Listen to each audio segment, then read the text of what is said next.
Here's what a two-story residence in Las Vegas look like. As you enter the home, you'll be greeted by the spacious great room. There's a laundry and a powder room in this side. You can see its brand new vinyl flooring. The downstairs primary bedroom has a full bathroom and a walk-in closet.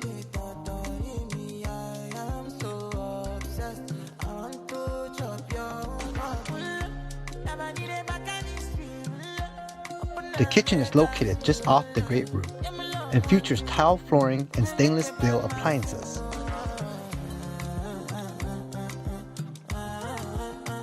Outside the home has a fence and backyard with a patio.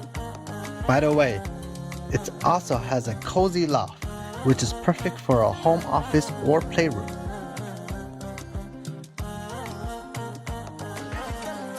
In this part, you can see the two-car garage. Let's go upstairs. You'll find this open space and two bedrooms.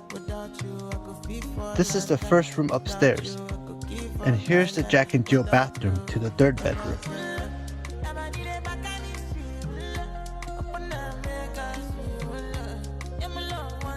This home is located just a short drive from the airport, the Las Vegas Strip, and Highway 15. DM me to book a private home tour today.